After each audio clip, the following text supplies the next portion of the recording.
under 10.5 on the line. You have to be the biggest, dumbest idiot. Josh Allen inside the 10, inside the 5, touchdown, game over. Going into the draft, I was a big Penix guy. I'm still a big Penix guy. Rashee Rice is way ahead of schedule in his ACL rehab, which is good news for his fantasy managers because the Dallas court system is way behind schedule. That's also good news for local comedian Miles Francis.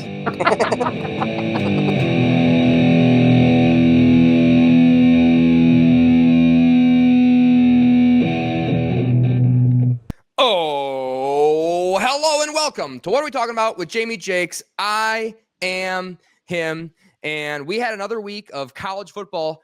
You know what that means. Another episode of Perrio's College Football Player Profile Primer.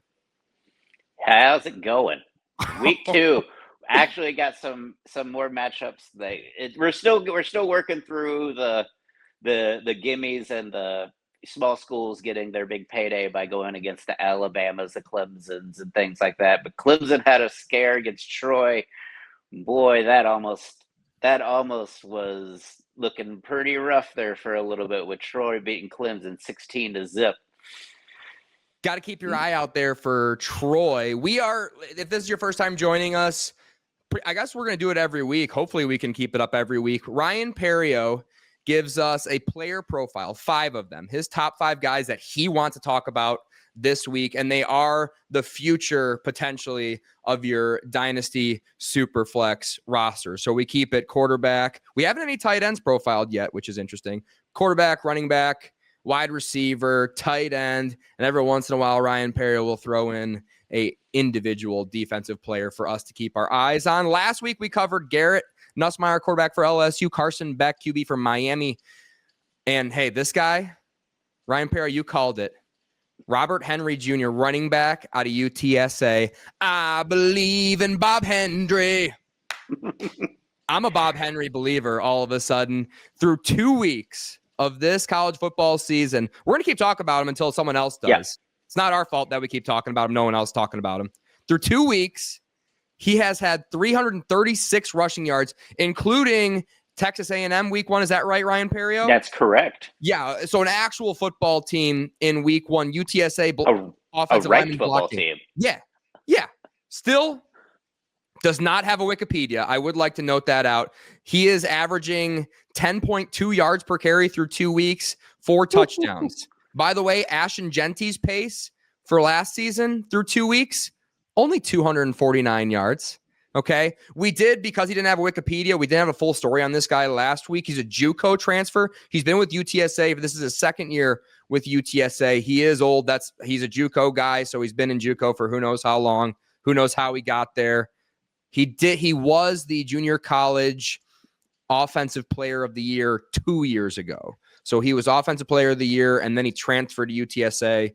Did all right his first season. Definitely did not get out to this hot of a start, though. He is an old man. So we're going to keep pointing that out. He is old, playing against young whippersnappers out there. But he's doing it pretty well. So keep an eye on him. We also covered Jordan Tyson, wide receiver out of Arizona State, and Caleb Downs, safety out of Ohio State. So if you are looking to hear about those guys, go back and watch that episode. We're not going to talk about them anymore. We probably will just have like a Bob Henry minute at the beginning of every episode until everybody catches on, because the pace that he's on is like, it was like a 3,000 yard rushing season pace, if my math is correct off the top of my head. And Ryan if he does Perrio. and if he does that, we are here for it. We are here for it, so that when people talk about like how many ridiculous rushing yards, they can go back to our week 1 recap and see that me and Todd McShay are the only 2 podcasters to mention this guy. Yeah. You literally heard it here first. So you're welcome for that. And thank you guys for watching. And the only reason we're doing these is because people are watching them. It's a lot of hard work that Ryan Perrio, film demon. Nobody watches more college football film than the guy I'm sitting next to virtually. He is a film demon. He's our film demon. And we're lucky to have him on the channel. Obviously, I'm not able to watch as much college football as he is. I was working during this first player's game. It was an early game, if I remember correctly. So we are going to get right to it here. This week, our number 1 player profile from Ryan Perrio is going to be John Mateer, quarterback out of Oklahoma. We know him. He's from here. He's from Little Elm, Texas, where he played at high school, born and raised. Transfer from Washington State. He's a redshirt junior, only 21 years of age, which is young for college quarterbacks nowadays. 6'1", 224.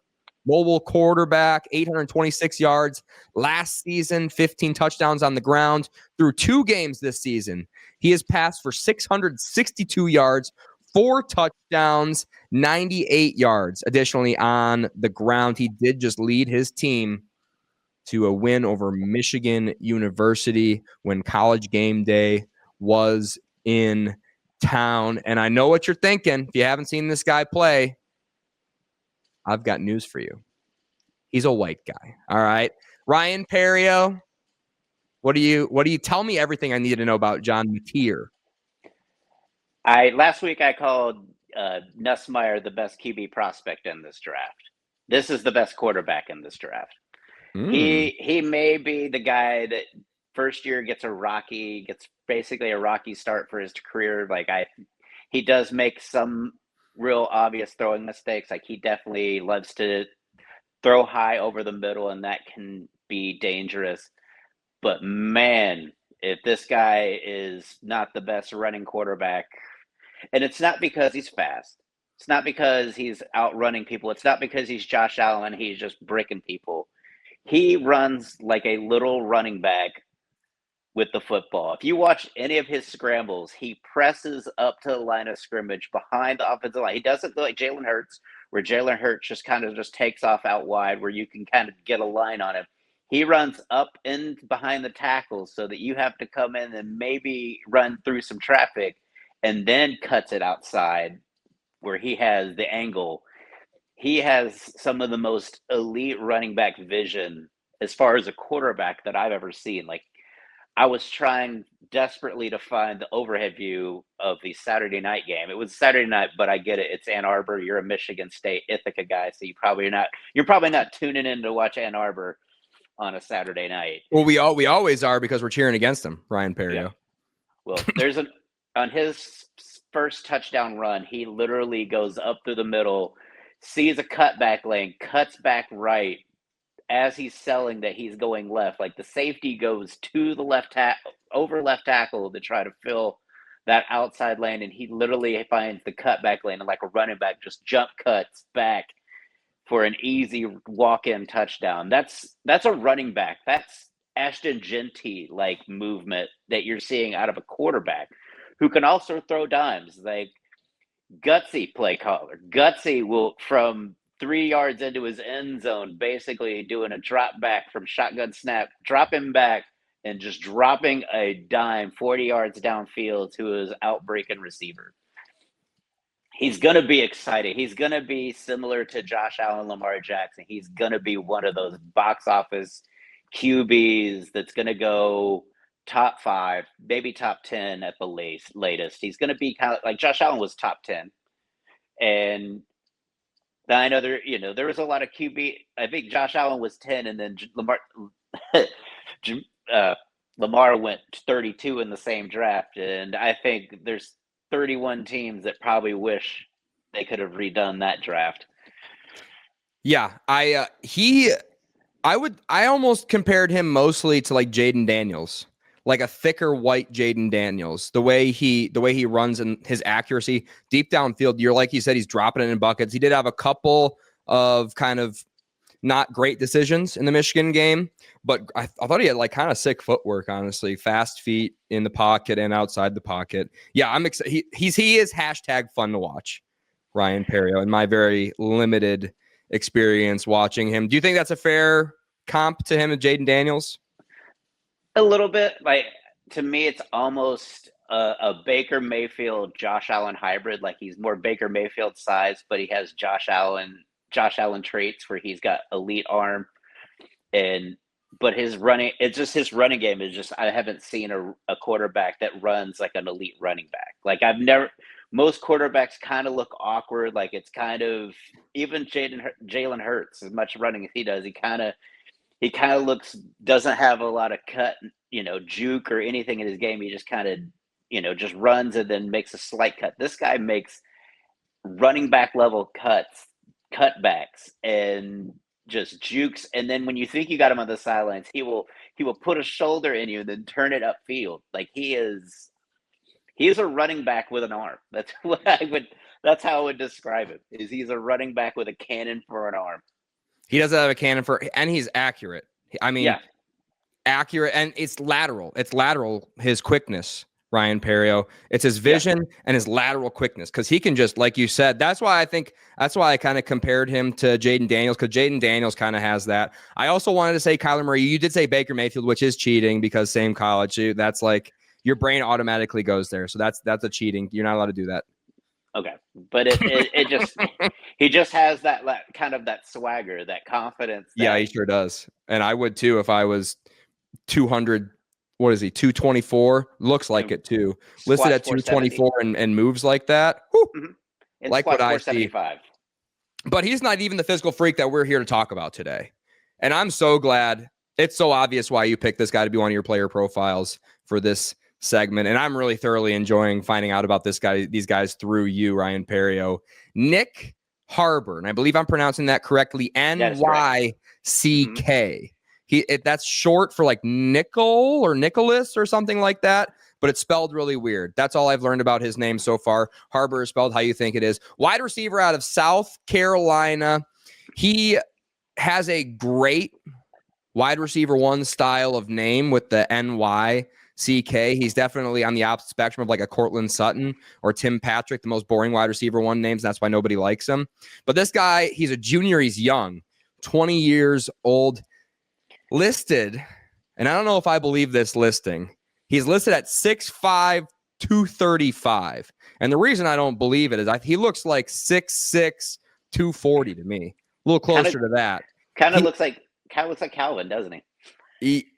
Okay. Yeah, I'll get to that part of my notes right now. Yeah, he will go to the NFL Combine. If he has the production that he's on pace for this year, I think he'll stay or transfer to a different college next year based on how it's going. But he will go out and measure to be like the second coming of Megatron in the Combine. Whether that looks like what it looks like on the field or not, who knows at this point, as far as I'm concerned. But he was on Bruce Feldman's #1 as a freshman freak list, the freakiest, which I didn't know in 2020s being on a freak list is still a good thing. Apparently it's still a good thing to be on this freak list specifically. He's currently running track also for the Gamecocks. He was an All-American last year at 6'5", 235, and he has the third fastest 100-meter dash in South Carolina college track and field history. Now, here's the bad news. So far this season, he has 3 receptions for 99 yards and 1 touchdown. And those were all in the season opener. He did have 1 carry in the second game, and I don't think he's injured. So, Ryan Perrio, tell me everything we need about Nyck Harbor, and tell me, like, why isn't the production where it should be? Well, like you said, he was doing dual sport up until this year. This year, he has been focused solely on football. That is, and he also should have 2 touchdowns. I sent you the clip of the touchdown that he absolutely, again, like Calvin Johnson, absolutely casually that goes to the ground with the football, but then puts the football on the ground, and all of a sudden the referees have got to go through the process of the catch, as apparently means you've got to make sure the ball doesn't touch the ground until you hand it to an official, which is absolutely ridiculous.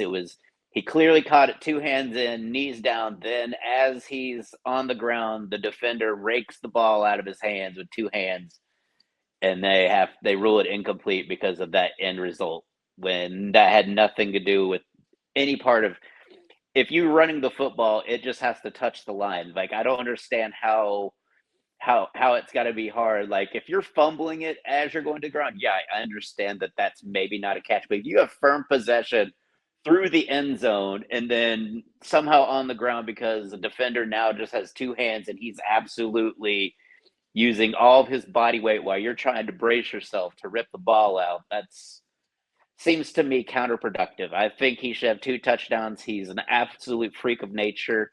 I'm excited to see what him and Lenore Sellers combine to do in this season.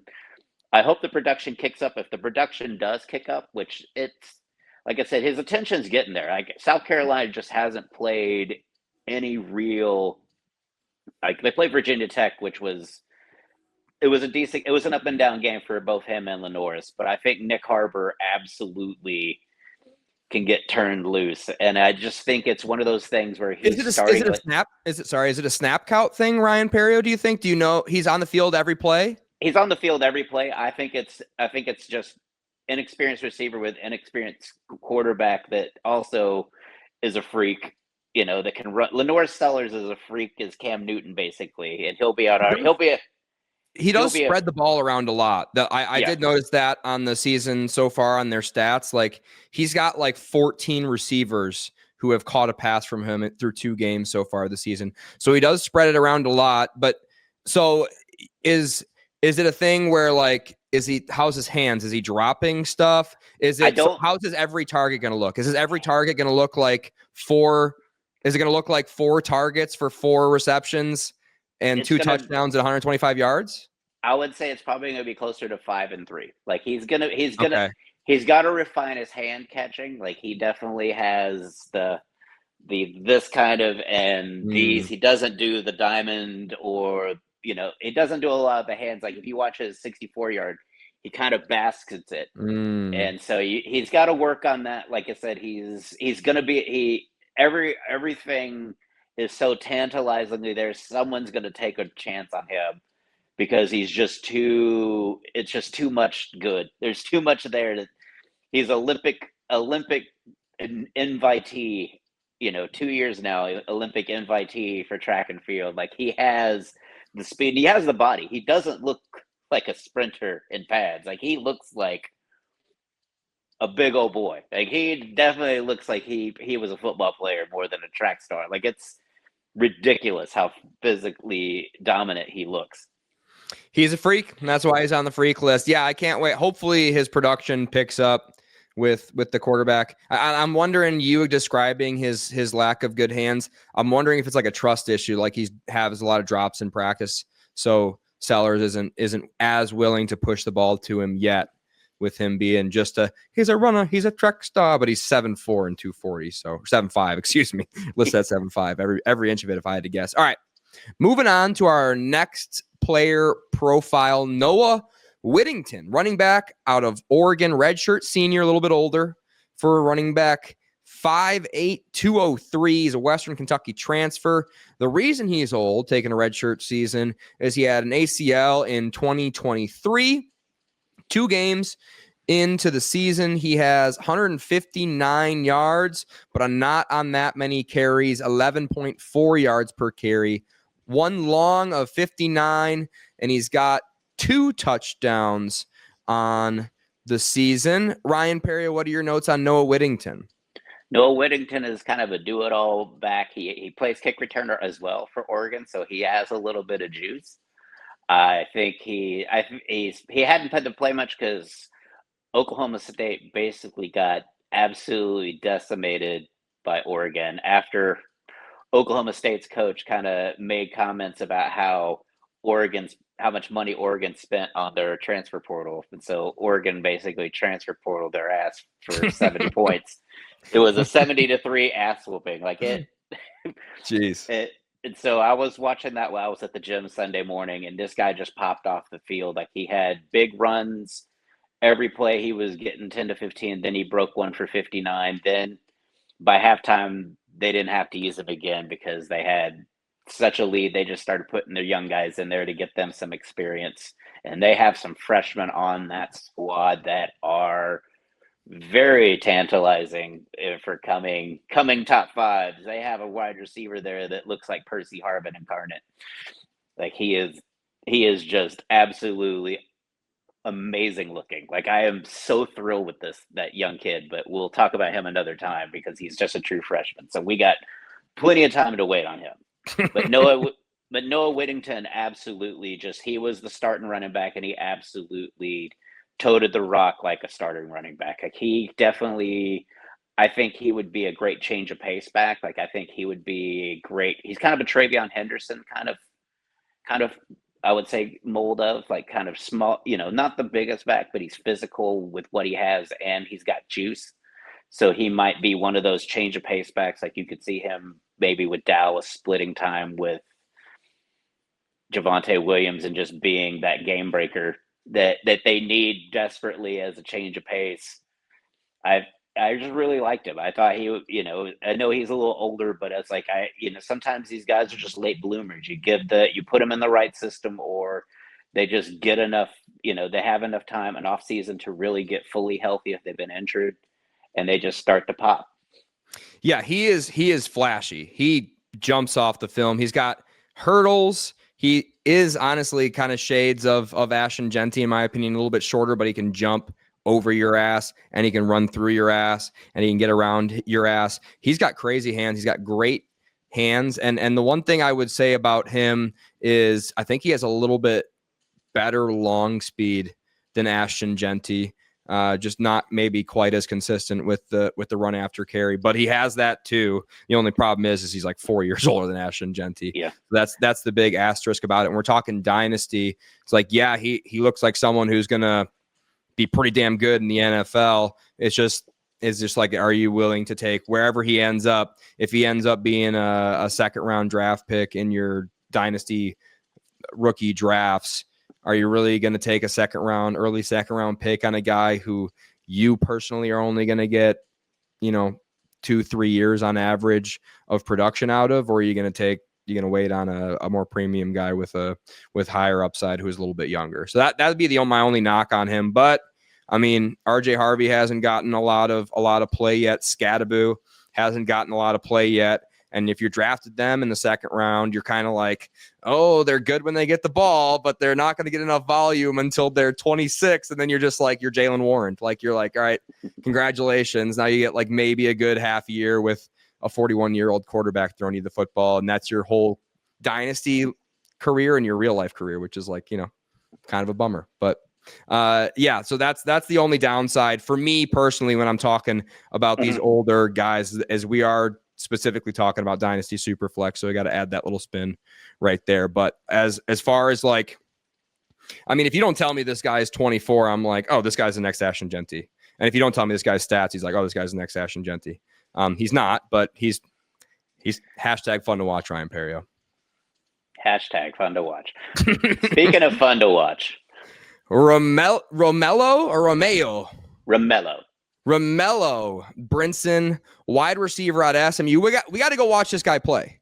This guy plays football 12 minutes from my house here in Dallas. He is a true senior, 23 years old, 6'2", 190. Hashtag fun to watch because he played in Miami.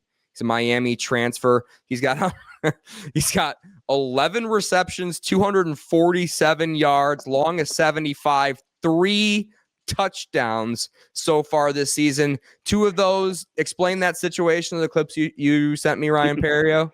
So the first play on offense in week 1, they throw a 75-yard straight go route to Brinson. He catches it, basically struts into the end zone, does a front flip.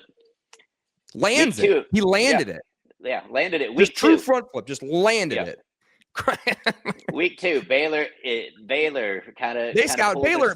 They're a smart school. They had to have scouted him, right? You would think, but no. They run the same exact play. Defender gets a hand on it, but Brinson still is able to snag it and then run 75 yards again for another touchdown. Also had an even better grab, like a 30-yard grab at the end of the game to kind of tie it back up after it started to get into shootout territory. And I thought he's one of those kind of wide receivers. If he's a number one, he's going to be the big play number one, where it's just he's going to be the guy that just goes. And it's kind of like an Odell Beckham. To me, kind of reminds me of Justin Jefferson because he's got like long. Like when you watch Justin Jefferson run, it doesn't look like he's running fast, but he's really fast. That's the way I look at Brinson. Like he's just his legs and arms are so long, it just doesn't look like he's moving at a speed that he is.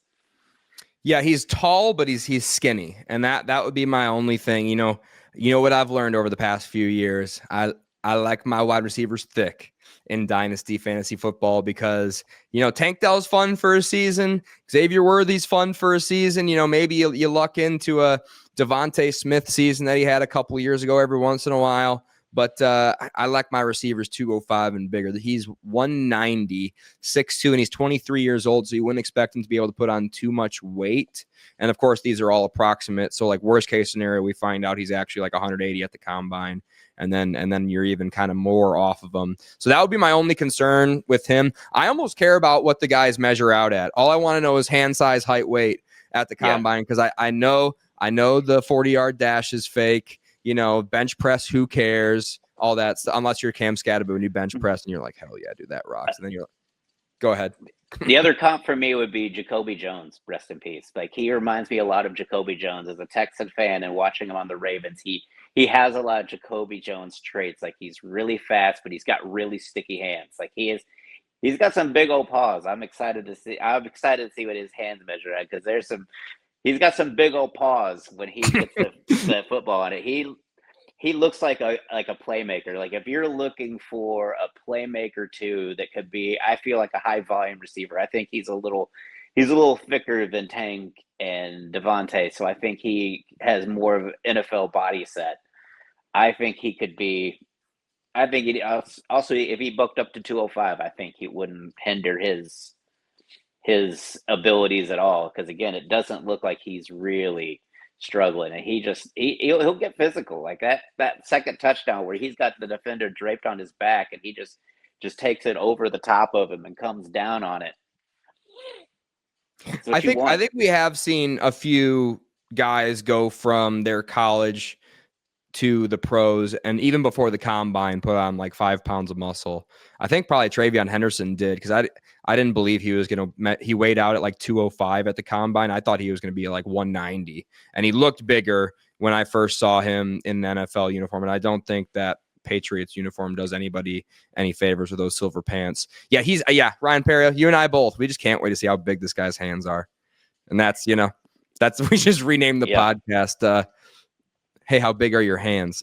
Anyways, hey, rookie. Anyways, moving on to, I think, the most hilarious stat line that you have introduced me to so far. Jonah Coleman, running back out of Washington, junior, 22 years of age, 5'9", 225 is what he's listed at. He's an Arizona transfer, 1,053 yards at Arizona, 5.5 yards per carry, 10 touchdowns last season.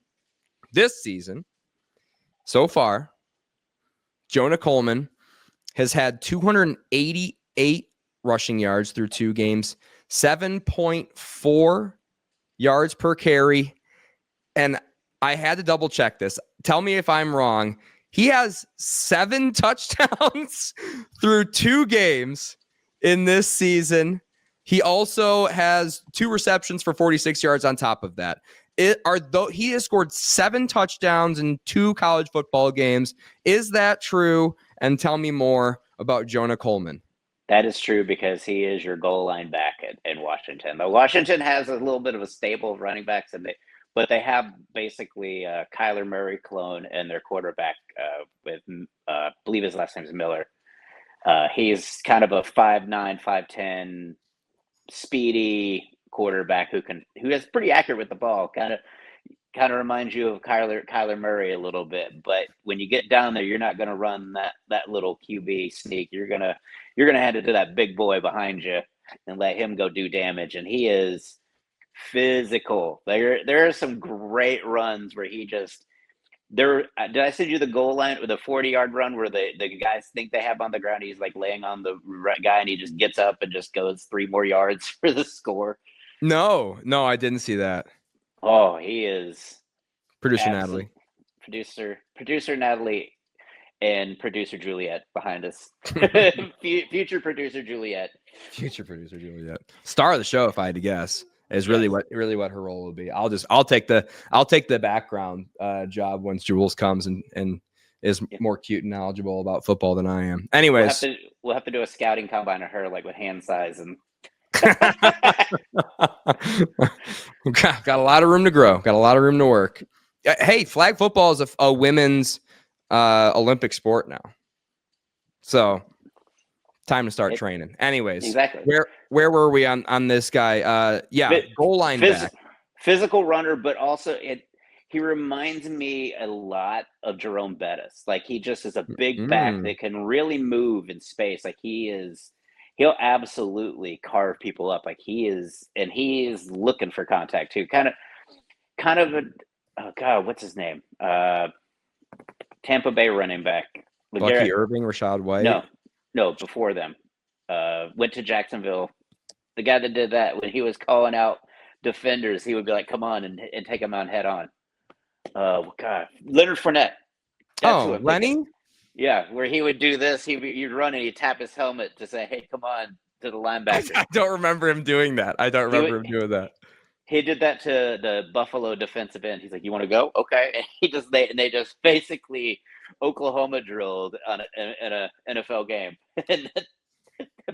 But he reminds me of him. Like he's just a big back that just has surprising burst and he's gonna go in the first. I think he's gonna go in the first round. I think he's gonna test really well for his size.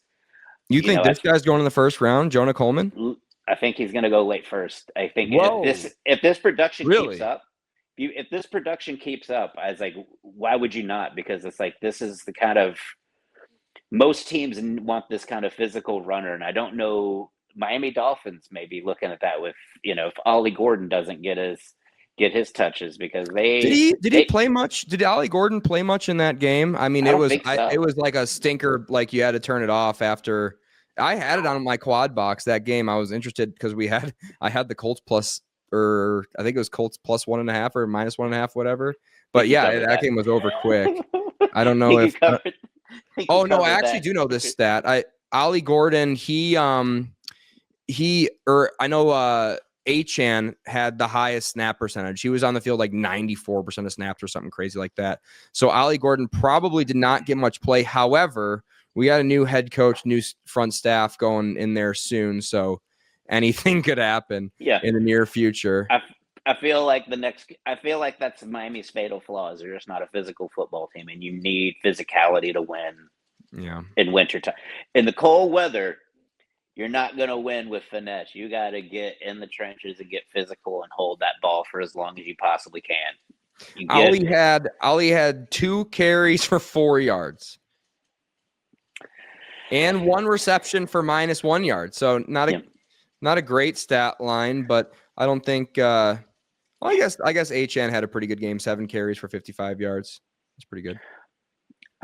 Another comparison be Jordan Mason. Like he just is that big, nasty. And like I said, Jordan Mason kind of stole the show. I thought he had a better performance than Aaron Jones Senior. Like I kept wanting to say senior. Did he have a kid? Is that what happened? And he just added the senior to his jersey? I guess that rocks. So. That rocks. I like it. I approve. Yeah. Or he saw Gardner mention the 4th and said, you know what? If I do have kids. Can you put a prefix? Probably not, right? Because you don't have like Mr. Could you request Mr. Jakes? You could. St. Brown. St. Brown is not really Amon-Ra's real last name. They had his name changed to that, so that's a little bit different. I'm wondering if like these guys get like these honorary doctorates, or like could you get like doctor on the back of your? That would be. I don't know. Just a thought. Jonah Coleman. So first round talent, you think? If this production keeps up after the games I'm watching, if he is this dominant all year, if he scores 45 touchdowns this year, you're right. He'll probably go in the first round if he scores 55 touchdowns this year. Yeah, as watching get some more quality opponents. Like I didn't watch the second week game because it was a very small school, so I was like I watched the Colorado State game. And that was that's a pretty decent defense. It's like those guys, Colorado State's a pretty solid team. They got some players on their squad. Trey McBride, came out of there. They got some players. And he went through them like Swiss cheese, and basically, like I said, any kind of short yardage outside of I think one pass to Denzel Boston, they Jonah Coleman, and I think he scored 3 or 4 of the touchdowns, and then they probably just romped over East Texas State or whoever it was that they played. I will say the one thing that I noticed out of him, definitely not the flashiest out of the running backs that we've talked about today. By far, he's the least flashy.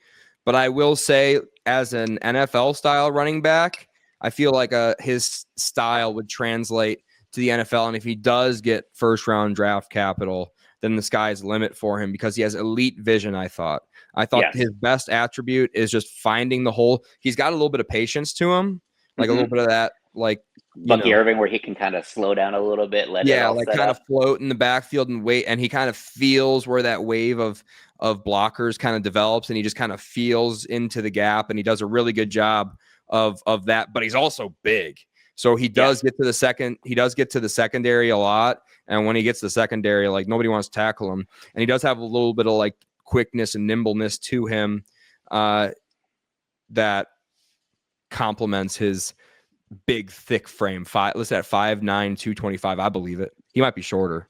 He might measure out at he looks taller on film, man. You think so? Okay. He looks like such a big boy on film. Like he looks big. He looks thick. Well, maybe it's because he's always in like a kind of crouch stance. Maybe that's why I'm thinking maybe he's a little bit shorter. Like I said, he kind of has that better style of where he squatches, and so it's like he's not really upright. Do you think he's guaranteed, or I mean, nobody knows any with like Carson Beck, right? But do you think he's probably definitely out of town going? He's a junior. He's got another year of eligibility. I think he's gone this year. I think if I'm not mistaken, he was there 2 years ago when Penix was there, and I think he got hurt, and so he was hurt during the playoffs or whatever, and I think he had like a foot injury. Then last year, I think he just. I think it's one of those things where he could have come out. Like I watched it. I think I saw him 2 years ago. I would like to say it was 2 years ago when Penix and Roma Dunze were lighting it up that he was the running back in that committee. And I think he just got hurt. He got a foot injury, and I wonder if it's just one of those things where he didn't fully. He did solid last year, but he didn't. He's fully recovered. So I think if he stays healthy, this year's I'm going to declare because now I've put my full potential out there. 40 touchdowns on the board, I'm going to declare. That'll do it. Yeah, I'm interested to see. He's a guy I left film-wise wanting to see more. And maybe it was like I wanted to see more against quality opponents, and that's why we're big believers in Bob Henry. Yeah. But we also, we want to see these guys play against a couple of good teams. That's what sold us on Fannin, I think. And guess what? He's the best rookie tight end in NFL. Week 1 rookie tight end in NFL history. Has the most receptions out of anybody as a tight end. Most targets of any. I think anybody. I thought he had the most targets. I think he had the most targets. Yeah, just like he led college football in receptions and reception yards out of any receiver in college football. He just walked in day 1. He said, "David Njoku, see you later, alligator. Jerry Jeudy. Nice routes there, pal. That's not going to save you. I'm a rookie tight end. I'm 6'2", and I can run block, and I'm going to get on the field fucking every play." So, sky's the limit for Harold Fannin. That's a tasty little, I would say, dynasty buy. I saw somebody tweet to sell Harold Fannin, so I would search for that tweet. I would send it to the guy with Harold Fannin and offer him 2 second-round picks for him. So there's a little bit of a sell or a buy low. Definitely don't sell Harold Fannin. If you've been listening to this podcast, chances are you drafted Harold Fannin because I had him as my number 1 tight end prospect all offseason. Tyler Warren's pretty good. Yeah, it's pretty good. I was worried with Daniel Jones has actually proven to be a pretty, I guess, steady hand. Like, I don't think he's elite QB by any means, but I think he doesn't make mistakes, or he can complete some throws, whereas AR-15 cannot. He has accuracy. He's never had an offensive line like this before. I don't think he's ever been in an offensive system like this before. He did just get anointed in Minnesota for a whole year as a backup, so I'm sure he learned a lot, picked up a lot along the way there, and now he's in a fresh start organization with a power vacuum at quarterback because Pat McAfee, who is eternally positive especially about his local teams. He's eternally positive about it. He will stand for them even when he knows he's lying. He can no longer contain how bad of a leader Anthony Richardson is. He talks about it every single show. He was trying to warn the fan base, I think. He's like, hey, Daniel Jones is going to win this job, because he's accurate. He's also mobile, and he's showing up to rehab. Anthony Richardson wasn't showing up to rehab. All right. And that's an issue if you're a starting quarterback who's injury prone. Okay. So anyways, yeah, we talked a lot about that offense and Dan Jones. I think Tyler Warren's pretty good. Quentin Nelson's my favorite Colt, though, just because of the Notre Dame thing. And did I send you the clips of him like blocking people, like him just like absolutely mauling somebody to be like, sorry, as he got up, like as he gets off, I'm like just being like, excuse me. Last note on the Dolphins game. Dolphins, I think, are horrible. And I think that's a big reason that Dan Campbell felt like he didn't have to play any of the starters in the preseason, is because their main joint practice was against the Miami Dolphins, and their second joint practice was against the Texans. Texans, of course, scored 9 points, I think, against the Rams in week 1. And the Dolphins absolutely lay an egg to what's probably the Indianapolis Colts going to be like at best an above average team, playoff hopeful candidate towards the end of the year. Or maybe the Colts just come out of nowhere and win 11 games, make a deep playoff run, maybe make a championship game. Why not? Why couldn't it happen? Danny Two Nichols gets hot. Anything can happen. Anyways, Ryan Perrio, that's the guys we've covered today. I'm thoroughly enjoying this experience. So as long as we have time and energy to do it, we'll do it. Hopefully every week, especially if people keep watching. So thank you for watching all of these shitty college football games, so us mere mortals do not have to. What do you have to tell the audience? It all starts this week. It's week 3, baby. This is when we start to get into conference play. Here's where it gets fun if you're a college football fan, because it's pretty much going to be marquee matchups the rest of the way until we get to around Thanksgiving. Then we start to get into the bowl and playoff season. Hell yeah. Thank you for joining us, Ryan Perrio. These are becoming my favorite episodes to both record, and I do all the editing for this show. So it's actually fun, like going back, and maybe this is a recommendation to the audience. I'll dual screen it. All right. We obviously copyright. We're not going to get away with it because we're a small channel. Some people do. But anyways, you'll dual screen it. Pull up these players' highlights, watch along with us. Some of these guys don't even have highlights, so it's kind of tough to watch, but that's why we got the film demon Ryan Perrio. So thank you guys for watching. Please share this with a friend, so we'll keep doing them. Please subscribe. We'll see you next time.